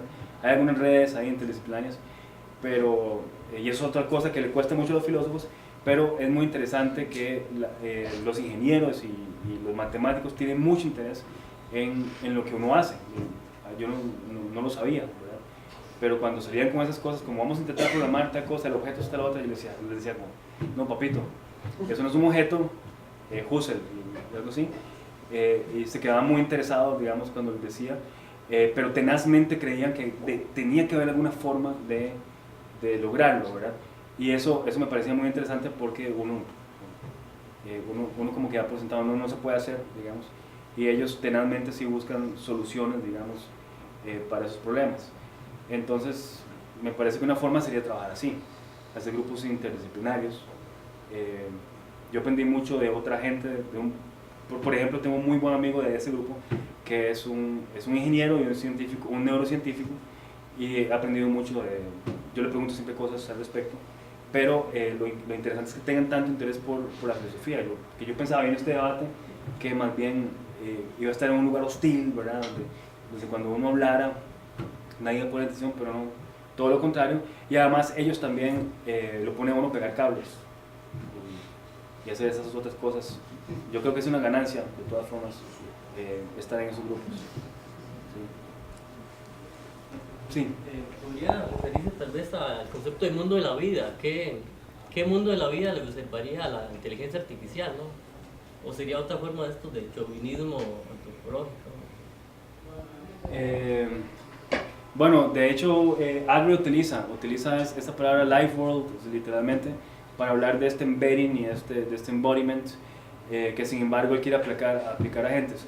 Ahí no me refería a otro tipo de cosas, a la filosofía de la conciencia y a la posibilidad de que los artefactos tengan conciencia. Parece una cuestión loca, pero así lo creen algunos.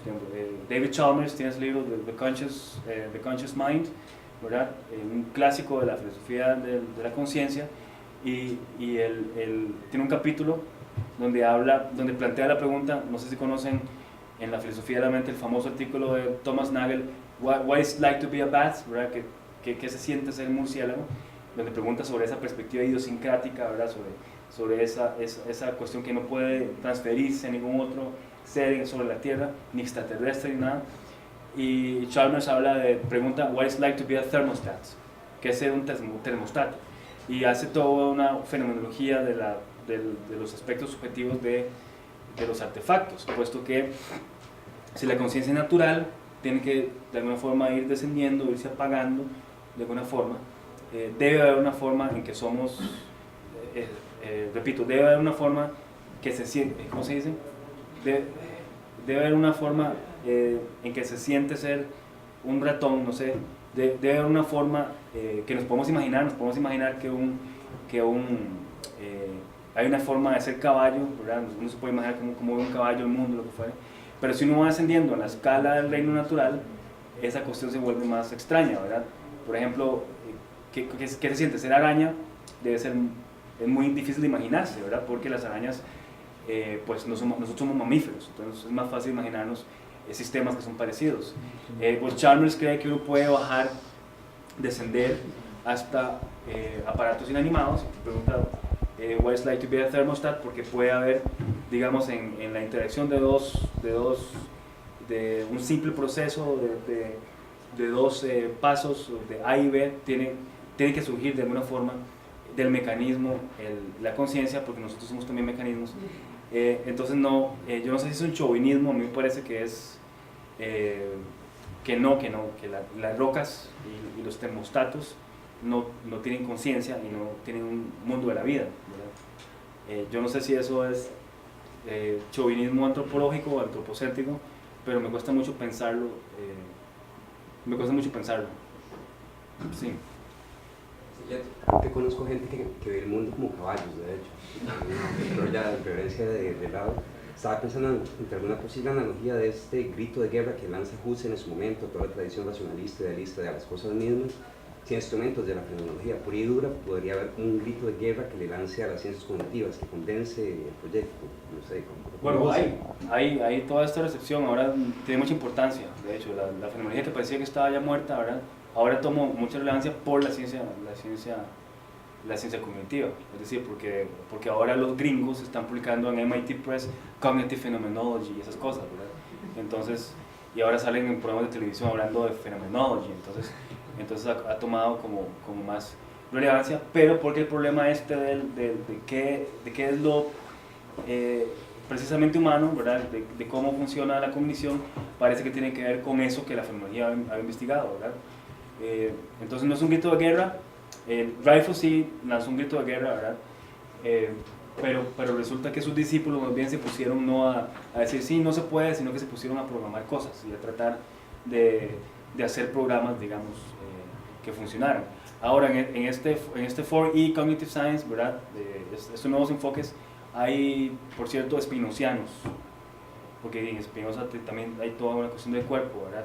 De los afectos. Uno que se llama John Proteby, también, que es un estadounidense, trabaja este tipo de investigaciones desde los afectos. Entonces, sí, yo creo que es más interesante incorporar, digamos, estas nociones que vienen de la filosofía continental, que ese es el problema de ellos, ¿verdad? Es que ellos tenían la empobrecida filosofía analítica, no mentiras, que tenía una teoría de los objetos tan así, tan burda, ¿verdad? Una teoría de la referencia así, como el mundo afuera, yo adentro, y esas cosas absurdas, ¿verdad? Y entonces se encuentran más metáforas, digamos, para dar cuenta de las cosas. Pero sí, podría ser un grito de guerra también, podría ser un grito de guerra porque, de hecho, en esto último, de la naturalización, ahí es donde se juega la posibilidad, digamos, que uno pueda programar agentes, ¿verdad? Entonces habría que ver. Y yo creo que una pregunta más.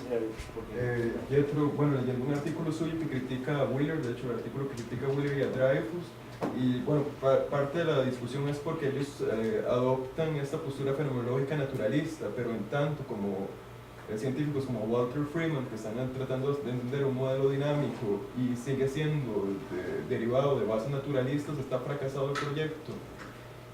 ¿Cuál proyecto? El proyecto como tal de generar una ciencia cognitiva heideggeriana, si es que puede haber una. Sí, bueno, Dreyfus y Freeman hablan de una neurociencia heideggeriana, pero no estoy muy seguro, ¿verdad? Me parece que es un enredo y en mi tesis traté largamente ese problema, me parece que hay un enredo, pero no sé, ¿verdad? No sé qué les pareció eso del Vittorio y de los enjambres de robots. Es como usted en el seminario decía que la fenomenología heideggeriana no puede tener un objeto de estudio, o sea, el Dasein no es un objeto, no estudia objetos como tal, pero a la hora de, por así decirlo, poner ciencia cognitiva heideggeriana lo convierte en un objeto y eso imposibilitaría el proceder de dicha disciplina. No, pues por cierto que eso no es mío, ahora eso lo inventó Dreyfus, es ciencia cognitiva fenomenológica, o Varela y Rush y Thompson son los que hablan de neurociencia fenomenológica, son ellos los que hacen ese invento, pero no sé, me parece que hay algunas confusiones ahí. Hay por ejemplo, ¿cómo se dice? Una ambigüedad en el término fenomenología, que algunas veces es ese what is likeness of experience, ¿verdad? ¿Qué se siente o qué es tener tal experiencia? Y por ejemplo, fue Varela el que inventó que la fenomenología trataba la perspectiva en primera persona y que la ciencia trata la perspectiva en tercera persona y que de alguna forma tenía que haber un diálogo entre las dos, pero no, la fenomenología no trata, hay algo así como una perspectiva de tercera persona de la fenomenología porque en realidad se ocupa de toda la realidad.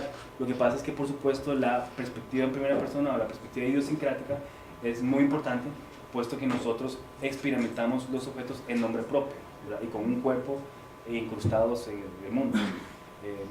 Entonces, no sé, o sea, no creo que esté fracasado esto, me pareció interesante, pero sí creo que hay que distinguir que la ciencia hace una cosa y la filosofía hace otra cosa, y que no tenemos que estar necesariamente buscando soluciones objetivas a un montón de fenómenos que no son objetivos, y además la fenomenología, que es la tradición que a mí me gusta más, siempre se ha dedicado a los fenómenos no objetivos, ¿verdad? Los actos, digamos, los actos de la conciencia. Los actos no son objetos, no son objetivos.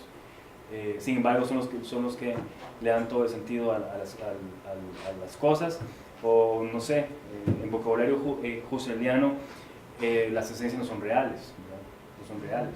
La fenomenología trata de irrealidad. Es un lenguaje un poco confuso, pero se entiende, ¿verdad? Que no se trata de fenómenos objetivos, y me parece, como decía esa conclusión, que es importante que la filosofía se dedique a esas cosas, por más que tenga la presión mundial de producir resultados objetivos. Bueno, muchas gracias.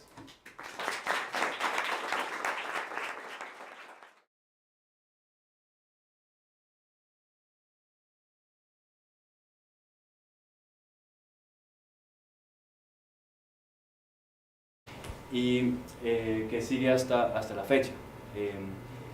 Aunque en realidad me enfoqué no solo en los discípulos de Dreyfus, porque hay una recepción fenomenológica por otro lado, por Varela, digamos, la neurofenomenología y esas cosas, que no tienen una influencia directa de Dreyfus, pero partí, digamos, de Dreyfus porque me pareció que se trataba del origen, digamos, de una crítica que además había seguido aunque no necesariamente directamente por influencia de Dreyfus.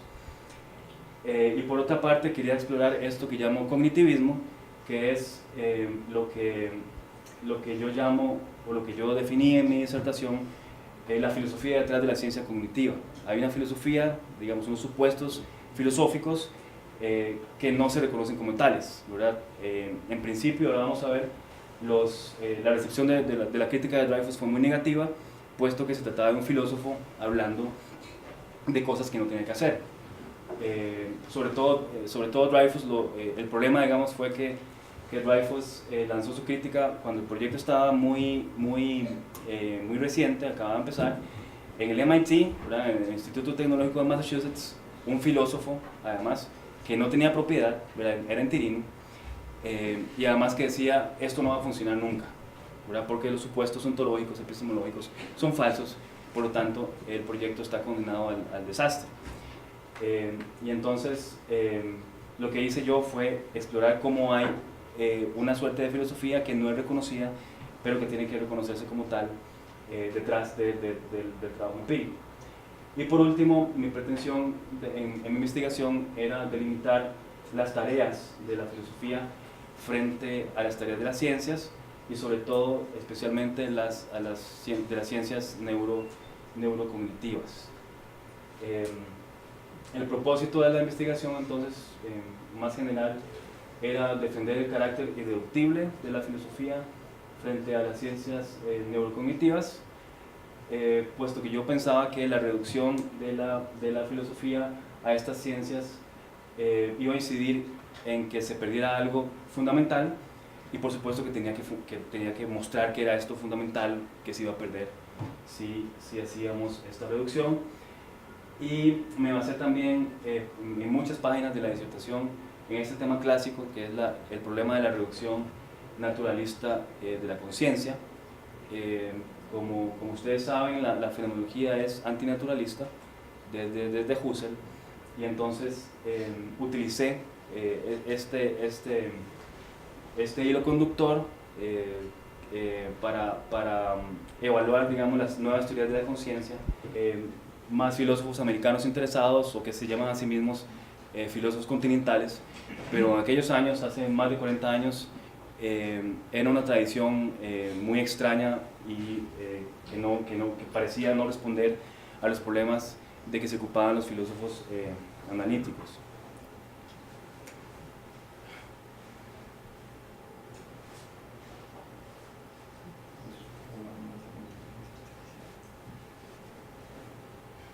En fin. Y otra cosa interesante es que la relación entre la filosofía y la inteligencia artificial es una relación que uno podría decir que es de principio. Daniel Dennett reconoce incluso esta relación, dice que la inteligencia artificial en gran medida es un proyecto filosófico, puesto que se ocupa de preguntas y de problemas que primeramente fueron concebidos como problemas filosóficos, pero que ahora se pueden realizar o pueden implementarse tecnológicamente. Esta es una de las cuestiones más importantes de la filosofía, de la inteligencia artificial, y es que se dice que la filosofía es una suerte de tenis sin net, pero que con métodos empíricos como los de la ciencia cognitiva y la inteligencia artificial se pueden entonces probar, digamos, empíricamente hipótesis metafísicas, y no solamente digamos, hablar por hablar, como hacen supuestamente los filósofos. Yo creo que me voy a tener que sentar acá porque no está sirviendo esto.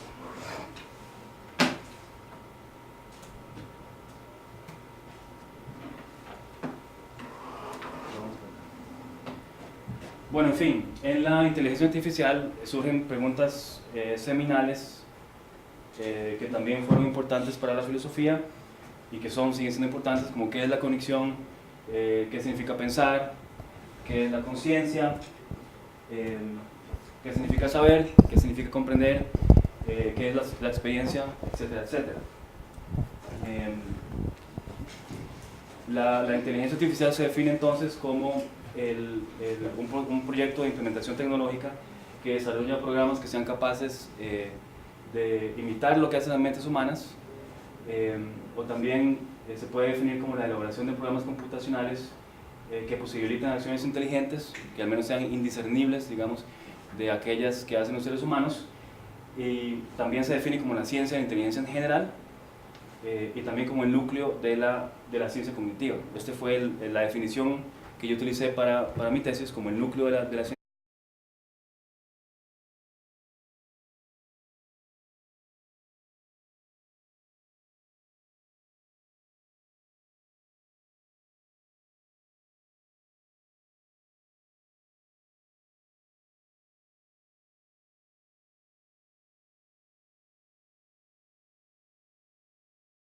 Para ser honestos, el título de la conferencia debería ser algunas discusiones, algunos problemas, y eso es lo que voy a hacer a continuación.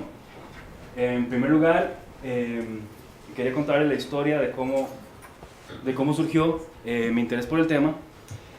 Surgió bueno, cuando era estudiante, cuando me encontré con este libro, un clásico de Hubert Dreyfus, titulado What Computers Can Do, un texto de 1972, que de hecho Dreyfus publicó luego en el 79 y publicó en 1992 con el título un poco cambiado, What Computers Still Can Do, es decir, lo que los computadores todavía no pueden hacer, queriendo decir con ello que la crítica que había llevado a cabo en 1972 seguía siendo válida todavía 20 años después.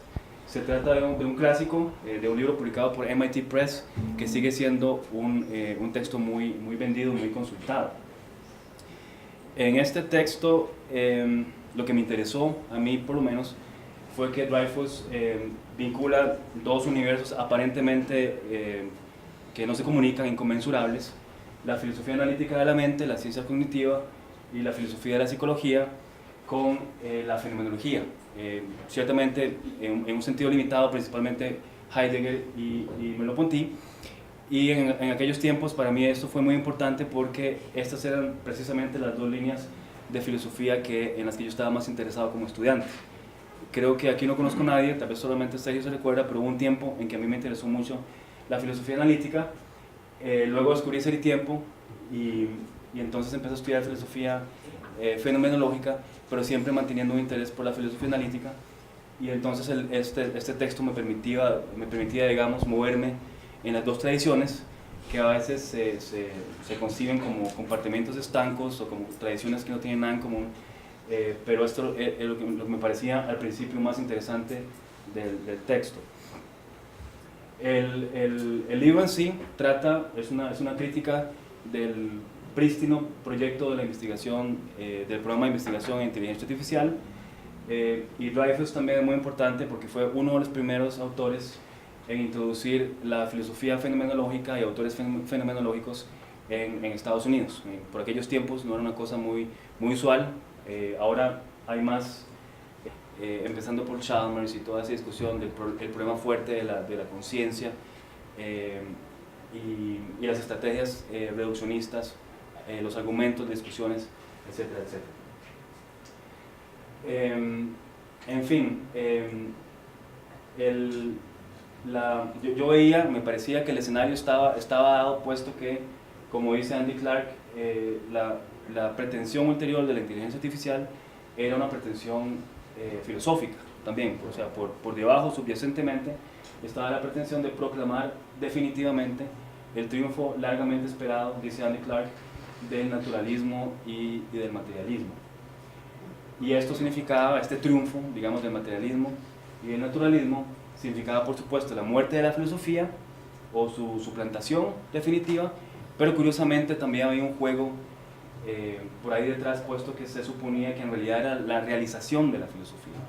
Todos aquellos sueños que la filosofía no había podido realizar, toda esa paja, ahora que hablamos en clases de epistemología, de ontología, iba a poder por fin, digamos, ser probada mediante la implementación tecnológica.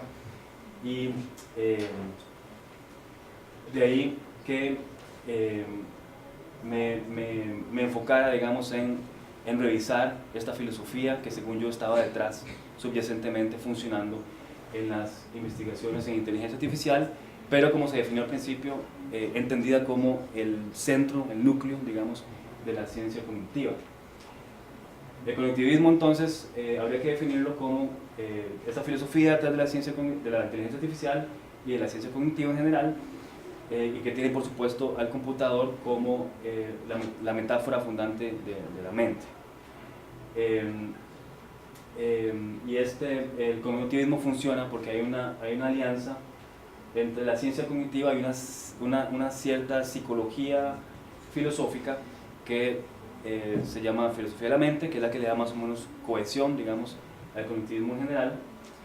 Y como filosofía implícita de la ciencia cognitiva, yo quise mostrar que no se trataba simplemente entonces es decir, la investigación neurocognitiva, etcétera, no se trataba simplemente de la implementación tecnológica de hipótesis empíricas ni nada de eso, sino que se trataba en realidad de una hipótesis trascendental sobre la realidad. Por ejemplo, se delineaban las condiciones formales de todo sistema cognitivo, trátese de seres humanos, de animales o de máquinas, es decir, de la cognición en un sentido universal y general. El sujeto trascendental era sustituido por un sistema físico simbólico, y la universalidad del sintético a priori, por ejemplo, era sustituida por la universalidad de la ciencia cognitiva, y también, por supuesto, la empresa de diseñar y de simular mentes artificiales. Las promesas científicas de la inteligencia artificial son, bueno, principalmente es esclarecer el funcionamiento del sistema aparentemente más complejo del universo, que es el cerebro humano, y filosóficamente, curiosamente, provee la filosofía de un campo experimental para que compruebe, como les dije antes, sus hipótesis, y para que la filosofía deje de ser simplemente esa tenis sin net. Propiamente mi investigación se intituló de esta forma, fue escrita en inglés, aunque fue trabajada en Alemania, puesto que el tema, el debate, digamos, y la bibliografía está principalmente en inglés. La intitulé de esta forma: La primacía de la fenomenología sobre el cognitivismo, hacia una crítica de la teoría computacional de la mente. Y habría que aclarar entonces qué significa esto de primacía y qué significa esto de cognitivismo. La primacía de la fenomenología es una expresión que saqué de un debate que tiene John Searle con Dreyfus, que se intituló The Primacy of Phenomenology over Logical Analysis, o así fue más bien el título de uno de los artículos publicado por Dreyfus contra Searle, la primacía de la fenomenología sobre el análisis lógico. Pero también hay una coincidencia feliz con otro tema que yo había tratado también cuando había sido estudiante de licenciatura, que hice mi tesis sobre los cursos de Heidegger juveniles, antes de Ser y Tiempo. Y en ese tiempo, no en Ser y Tiempo, pero en ese tiempo, antes del texto de la obra magna de Heidegger, hablaba Heidegger de un primado de lo teorético, y hacía una crítica de este primado de lo teorético. Entonces me valí de esta expresión de la primacía o del primado para plantear que el primado debe darse a la fenomenología, pero no porque sea algo más importante, digamos, que los procesos cognitivos superiores o lo que fuere, sino porque se trata más bien de lo más básico y de lo más fundamental y de lo que es el suelo, y según yo, sin lo cual no se puede ni siquiera hacer una teoría cognitiva que tenga sentido. En mi investigación, es decir, no lo que voy a hablar hoy, sino en mi investigación, signifiqué entonces esta confrontación entre la fenomenología y la ciencia cognitiva, que por cierto no siempre es necesariamente negativa, es decir, se pueden iluminar mutuamente también. Examiné entonces también la recepción de la fenomenología en la ciencia cognitiva, que como les digo empezó con Hubert Dreyfus en los años 70